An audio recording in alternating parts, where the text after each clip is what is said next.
कोकाटे आता बिन खात्याचे मंत्री. कोकाटेंकडून मंत्रिपदाचा पदभार काढून घेण्यात आलाय. क्रीडा, युवक कल्याण, अल्पसंख्याक खाती काढली आहे.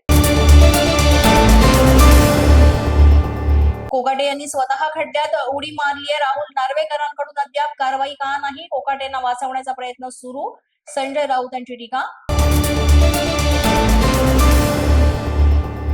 एकनाथ शिंदेच्या अनेक मंत्र्यांना बरखास्त केलं पाहिजे. ड्रग रॅकेट आता घरापर्यंत पोहोचले. मुख्यमंत्री फडणवीस शेवटचा घाव शिंदेंवर घालतील.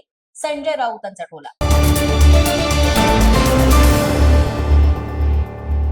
सोलापुरात सोशल मीडियाच्या माध्यमातून भाजप कार्यकर्त्यांचा अनोखा पद्धतीने प्रचार. कागदावर भाजपा आमदार देवेंद्र कोठे यांचे चित्र रेखाटत त्यावर मांडण्यात आली शहराच्या विकास कामांची यादी. भाजप आणि शिवसेनेची पुण्यात पहिली बैठक होणार. पुणे महापालिका निवडणुकीच्या पार्श्वभूमीवर ही बैठक. भाजपच्या 120 जागा जिंकण्याचं उद्दिष्ट, तर शिवसेनेला 25 जागा देणार असल्याची ही चर्चा.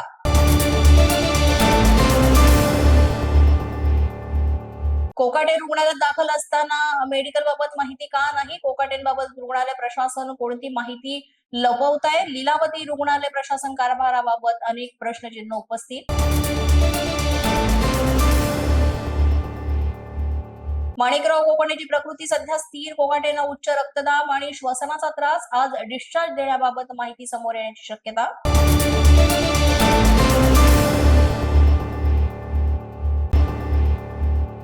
राष्ट्रवादीत जाण्यासाठी इच्छुक 15 नगरसेवकांची खासदार विशाल पाटील भेट घेणार. विशाल पाटील निर्णय बदलण्यासाठी मंथन करणार.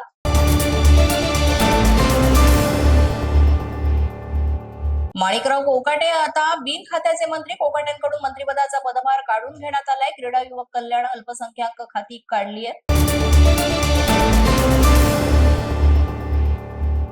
कोकाटेंच्या अटकेसंदर्भातील कायदेशीर प्रक्रिया पूर्ण झाल्यानंतर पोलीस आज पुढील कारवाई करणार. नाशिक पोलिसांचे एक पथक आज मुंबईला जाण्याची शक्यता.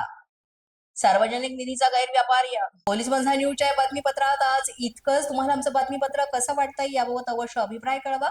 यासाठी पोलीस माझा न्यूजचं युट्यूब चॅनल सबस्क्राईब करा. तसंच आमचं फेसबुक, इंस्टाग्राम आणि ट्विटर अकाउंट फॉलो करा. अधिक माहितीसाठी आमच्या www.policemazhanews.com या वेबसाईटला भेट द्या. आमचे अधिकृत प्रतिनिधी व्हायचे असेल तर स्क्रीनवर दिलेल्या क्रमांकांवर आजच संपर्क साधा. आजच्या बातमीपत्रात इतकंच. पुन्हा भेटूया पुढील बातमीपत्रात. तोपर्यंत पाहत रहा पोलीस माझा न्यूज.